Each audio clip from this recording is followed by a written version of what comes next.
Wankhede stadium ముంబైలో IPL 2025 match number 38 లో Mumbai Indians అద్భుతమైన ఫామ్ కనబరుస్తూ ప్రధాన ప్రత్యర్థి అయిన సిఎస్కే పైన 9 వికెట్ల తేడాతో ఘన విజయం సాధించింది. ఈ విజయంతో Mumbai Indians net run rate increase అయిపోయి ప్లే ఆఫ్ ఆడే ఛాన్సెస్ ఎక్కువయ్యాయి. ముఖ్యమైన విషయం ఏమంటే పాయింట్స్ టేబుల్ లో టాప్ లిస్ట్ లో ఉన్న టీమ్స్ కు ఒక్కసారి వణుకు పుట్టింది. రోహిత్ శర్మ మరియు సూర్యకుమార్ యాదవ్ అద్భుతమైన ప్రదర్శన కనబరుస్తూ 177 పరుగుల లక్ష్యాన్ని 15.4 ఓవర్లలోనే ఛేదించి ముంబై ఇండియన్స్ కు విజయాన్ని అందించగలిగారు. ఇండియన్స్ టాస్ గెలిచి బౌలింగ్ ఎంచుకున్నది. ఎందుకంటే రెండో ఇన్నింగ్స్ కు డ్యూ వల్ల పాజిటివ్ రిజల్ట్స్ వస్తాయని నమ్మింది. అదే నిజమైంది. మొదట బ్యాటింగ్ చేసిన చెన్నై నిర్ణీత 20 ఓవర్లలో 5 వికెట్లు కోల్పోయి 176 పరుగులు మాత్రమే చేయగలిగింది.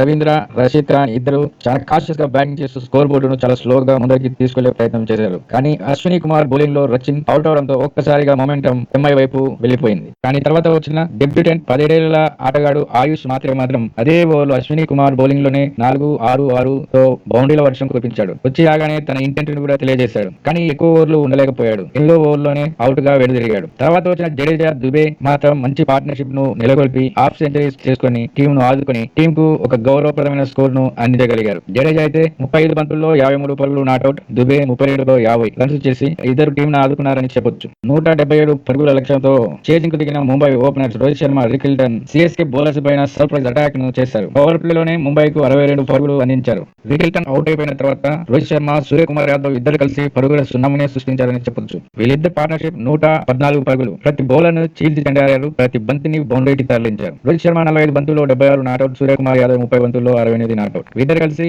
26 బంతులు మిగిలి ఉండగానే ముంబైకి విజయాన్ని అందించారు. ఈ విజయంతో ముంబై ఇండియన్స్ పాయింట్స్ టేబుల్ లో 6వ స్థానానికి ఎగబాకారు. సిఎస్కే 10వ స్థానంలోనే ఉండిపోయింది. Thank you friends, see you in the next video.